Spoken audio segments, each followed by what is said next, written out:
The 12th of January. Things are not looking so good. Aside from the failure of the Operation Market Garden in the Low Countries, the greater Operation Overlord is going quite well, with France establishing the French provisional government and Bagration firing over in the east, with the Soviet Union, the Red Tide, seeing massive gains. The so-called Greater German Reich is definitely shrinking, and if we were to unpause right now, things would no doubt get pretty bad. If you do not know the Battle of Seelow Heights, it is a mod that is meant to kind of simulate the final months of the Endsieg, if you will, and it's definitely a big challenge, especially for, you know, somebody who may not necessarily know how to micromanage armies. And unpausing, to nobody's surprise, the Germans will absolutely crumble under the immense pressure of the massive Soviet Union and the Allied invasion here in the West. Via scraping the barrel here, you can see that the Germans they're able to muster 3 million manpower, which isn't really a whole lot when you consider the Soviets. Even France, who has just recently come back, and the British have a competitive number of available manpower to go to war. So yeah, safe to say the Germans can't really fend off themselves, at least the AI cannot, in this current situation. That's a good one. But what if the Greater German Reich here was able to, you know, just get some bonuses? Would it be enough for them to fend off the Red Tide as well as the Allies? Honestly, the short answer, probably not. But they certainly can put up a bit better of a fight than they do with no buffs. So then the question becomes, what does Germany need to happen in order to be able to come out on top in this situation? Short of a generous act of grace by God, I don't think it is possible. But luckily with mods to EU4, we have the ability to take on that role and to give these guys what they need. But by the gift of lots of manpower for the Axis powers and the gift of no manpower for the Allies, I think that Germany may just have a chance. So let's go ahead and debuff the attack of the Russians, as well as France, the UK, of course the USA, and let's go ahead and buff up the defense as well as the attack of the Germans. Give them a little bit of a fighting chance. And we are definitely seeing a lot of green bubbles, a few red ones though, and the borders are still tweaking just a bit. So it very well still may not be enough, which would definitely be saying something. Though, yeah, the casualties definitely don't lie. 3-1, probably not sustainable for the Soviets, who don't really have a lot of manpower to spare in the first place. Though they are on all adult serve, and I imagine they're going to be scraping the barrel here before too long. The borders keep on going back and forth, a little German gain here, a Russian gain there. Over on the Western Front, things are pretty smooth, though we may see some breakthrough for the Russians. Time will tell. But needless to say, this massive power disparity that's been given to them is allowing them to do quite a bit more of holding out. Though it very well may be an industry issue, considering the fact that they need 75,000 guns just for reinforcements. That could definitely cause them some problems. But the losses continue to stack up, with 1 million for the Allies and over 2 million now for the Comintern. Meanwhile, just 1 million for the Axis.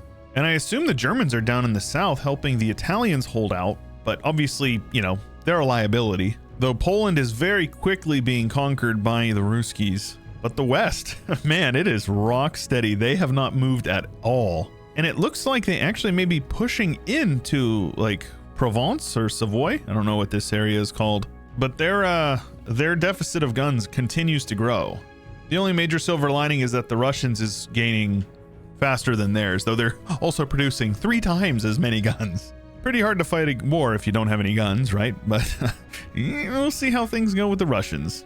Well, lads, it's November and we're seeing some breakthrough in the south. We're seeing some breakthrough in Yugoslavia as well as in southern France. Germany is definitely still fighting it off over here, and the UK has taken the Low Countries, but I'm not really sure if it's going to be a loss for Germany. It's really hard to tell. Of course, a giant naval invasion down here in Venice is problematic for them, so we'll see how things go with that. That might be the death blow for Italy. Oh my gosh, and the need for reinforcements continues to grow. Russians up to 123,000, while the Germans are sitting at a measly 92. So they are definitely outpacing the Russians. Yeah, Italy is done. The naval invasion of Venice proved too effective for them. And yeah, it does look like the Russians are surrounding Berlin. They're getting very close to it.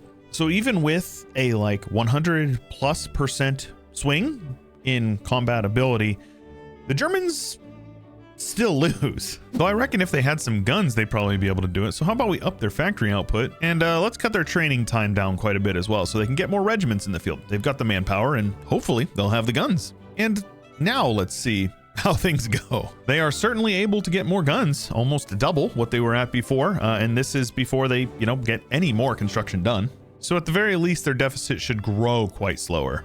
We're into April and they're clearly holding out on the Eastern Front. Western Front, they seem to be making some aggressive pushes into southern France, and that is definitely good for them.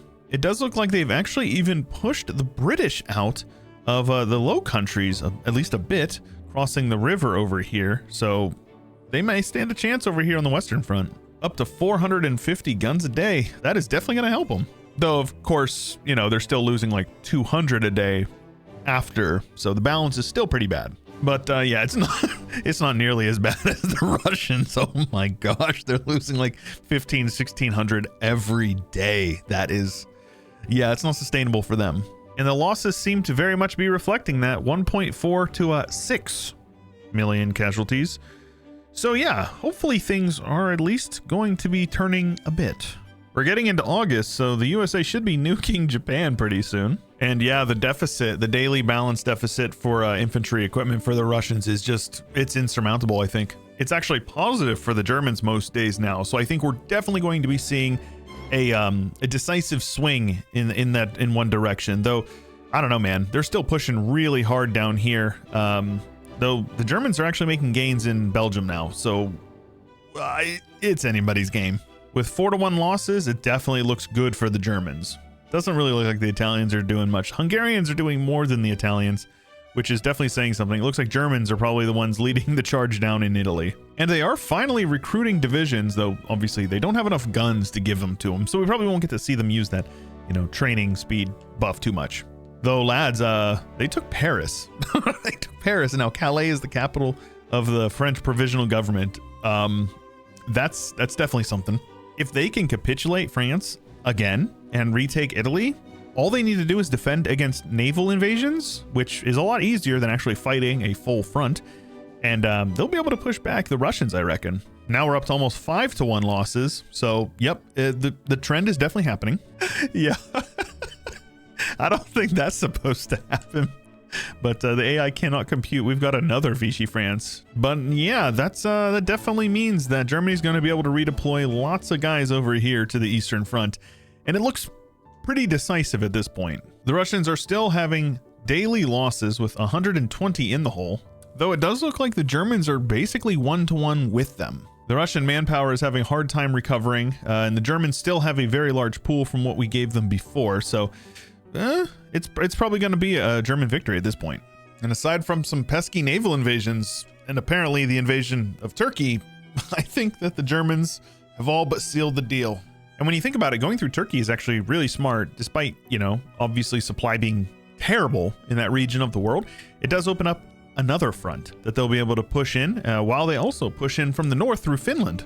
So yeah, it appears that if you give Germany a magical double boost to their production, as well as their ability to recruit regiments, as well as a magical 60% nerf to the fighting effectiveness of all of their enemies, Germany could probably have won World War II, which is, of course, ridiculous. Shows how challenging this mod really is. If you've ever done something like this in the Seelow Heights mod, I'd definitely be curious to hear about it in the comments below. If you have other HoI4 mods that you'd like to check out, I would love to hear it. I definitely plan to do more stuff that is not just EU4 in the coming months, especially as we await that beautiful announcement for EU5, because I'm very much looking forward to covering that when it eventually comes out. If you have other games that you think would translate well into videos like this on the channel, make sure you leave them in the comments below. Leave a like if you enjoyed it, and don't forget to subscribe. If you haven't already, you're going to miss out on a ton of content if you're not subscribed. I appreciate you watching the whole video, and I will see you in the next one.